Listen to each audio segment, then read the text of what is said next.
to make the pick that the old Wildes would have made. Washington beats Philadelphia. I know you're mocking it. I got proof. I got proof. First of all, Washington is frisky. Philadelphia, did they look great against the Texans last week? No. I got history on my side. It's a special edition of Upset Alert. I'm also picking that. What? Yeah. I picked 2 upsets. Yes, I've got 2 upset alerts. I am picking Washington as well. All live from New York. Welcome. It's the show that can pick not just 1 upset, but 2 upset alerts, outright wins. Not just covering the spread. You're welcome, America. I had a perfect football week. A.J. Brown didn't, but he's not too upset. Brew, is the Eagles' loss actually a good thing? How dare you, Wildes? How do you come out here and change? You stole my upset alert pick. What do you mean stole? I picked the Commanders to beat the Eagles, And not I you. said too. I agreed. You weren't even thinking about that until I said it. But I agreed with you, and we both got it right. Didn't I agree. got it right, and you got it right. Agreeing comes on with glasses? I got it. Did I not get it right? Was there not a video that I got it right? You settled this.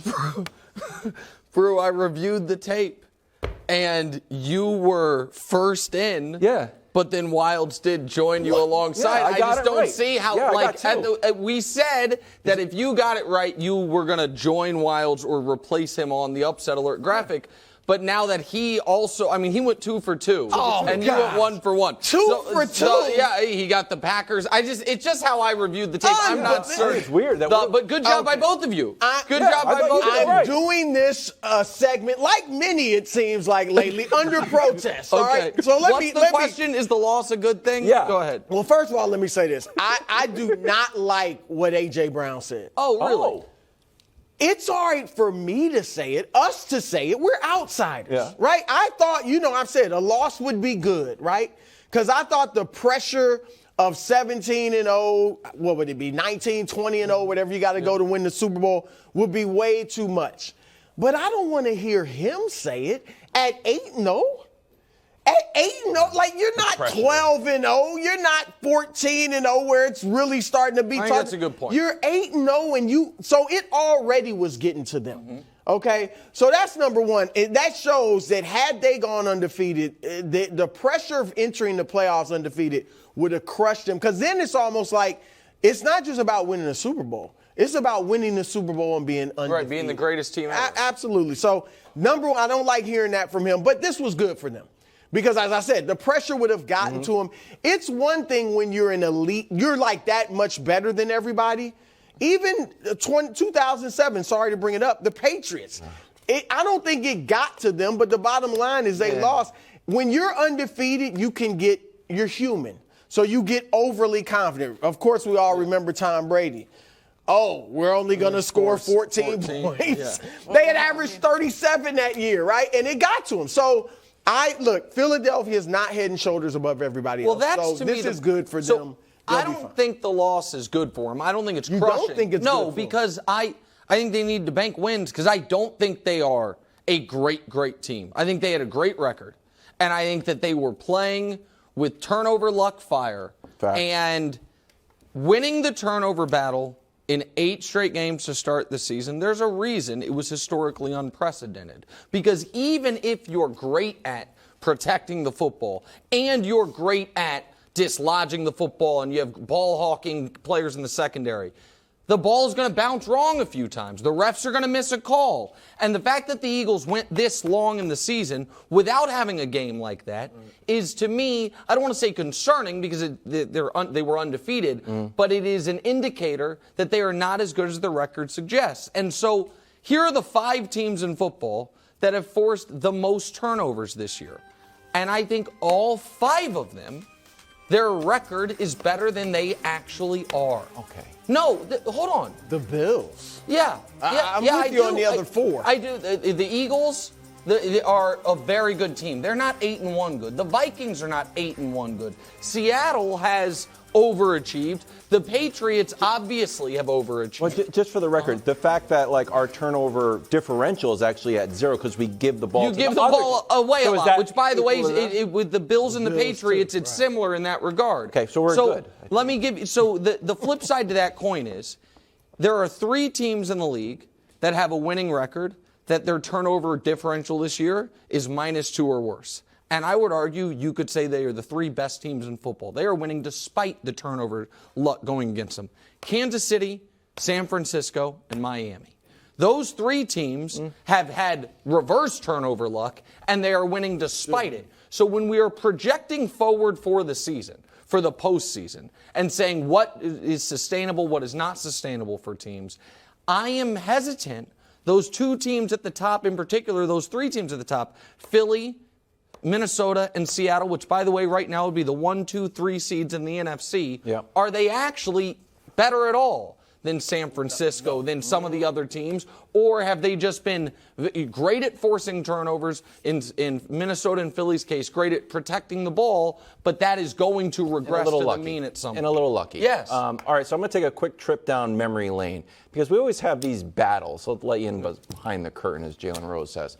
On hey, we need to talk about this team. We need to talk about that team. Yeah. We need to talk about the Utah Jazz. Proven correct. And you're always pushing back. Yeah. So the last few teams that were undefeated, we had all these fights. One of them, obviously, the Eagles. Cardinals. Now, granted, Kyler got hurt here, but ended up 11-6, and then next thing you know, Kyler was throwing the ball upside down against the Rams. And Big Ben, when all they did was throw the ball and didn't run it, but he was 11-0. I was like, Nick, we got to talk about the Steelers. He's like, no, we don't. Right. Nick, do you think the Eagles are going to suffer this same kind of mediocre Well, those fate? teams lost in the wild card round. Those teams fell all the way off and lost in the wild card round. The Eagles, I think, are still very likely to get the bye and the 1 seed, which is why, by the way, a side story, Brew, to last night's Eagles loss is the Cowboys had to wake up Monday morning feeling sick, and they had to wake up this morning feeling sicker. Because if they had simply held serve against Green Bay, held on to that 4th quarter lead, they controlled their own destiny to win the division.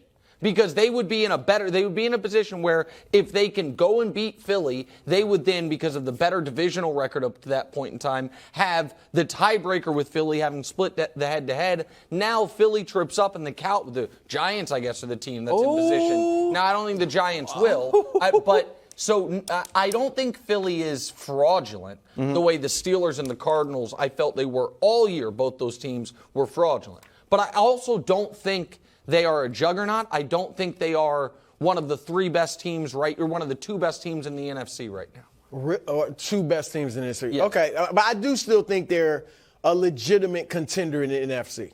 They're not the favorite right now, maybe, but I know you probably got Tampa and San Francisco ahead of them. I think Philly can play with them. So I'm still giving them a shot. I know, but we got Tampa Bay 5-5, and it's like, ooh. Yeah, but and San Francisco. San Francisco. 5-4, so two teams we think might be And by one other note, real quick before we move on. I know he's just a rookie. The Jordan Davis injury is a big deal for Philly. And they mentioned it on the broadcast, and that he's a top 15 pick, a monster of a man, and what he allows them to do differently up front when he's there to when he's not there. Ben Solak has pointed this out on Twitter and on his podcast a lot. That's a big injury, and he's not coming back for the next few weeks. And so I just think for Philly, they are not in, as much as, to use a Brew term, the catbird seat. Brew, I can't give you upset alert full credit, but I will give you catbird seat credit. I wouldn't be surprised if Philly loses a few more. Sorry, Dustin. Ooh, I like that. I agree with that. Fast forward to the end of the game, the rare roughing the passer penalty that is being called and celebrated by the quarterback at the same time. I mean, Brew, are you okay with this? Completely. Really? Absolutely. Look how excited he is. He took a knee. Graham was what? He 5 fell yards? into him. He was 5 yards away when Heineke goes down. Look at that. He's 5 yards away. Don't tell me he couldn't have stopped without making contact. It took him. He couldn't stop in 5 yards. Pound man. He tripped. Oh, stop! Look at that. He's 5 yards away. Brew, okay. Heineke's right. I have no problem whatsoever with this call at all. I have a problem with the face mask, as I'm sure everybody. But this, no. See, I do. And by the way, even after throwing the flag, once I see Heineke celebrating, I'm putting the flag back in my pocket. Is that allowed? What's wrong with him celebrating? Pick it up. You pick it up. Yeah.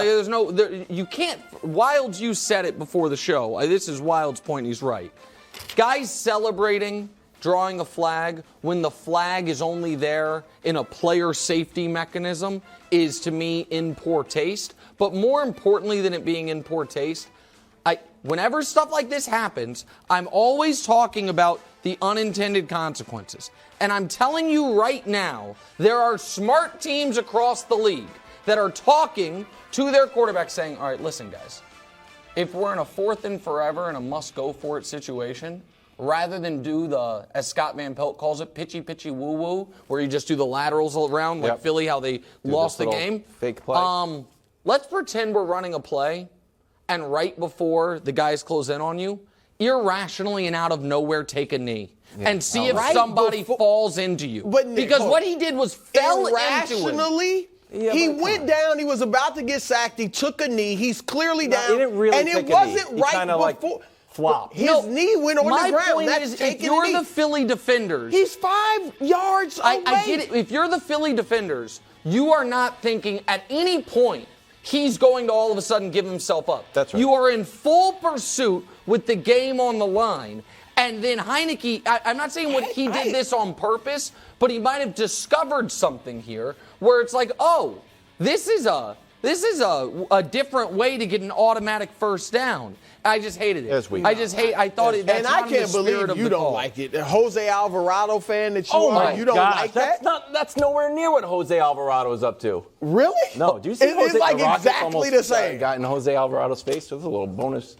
That was great. I can't believe it. Up big and Jose Alvarado still stealing the ball. Up next, more Pelicans talk. Just kidding. We're talking about the Buffalo Bills next. First things first. You're deceptive too. Congrats again. You're just like Heineke.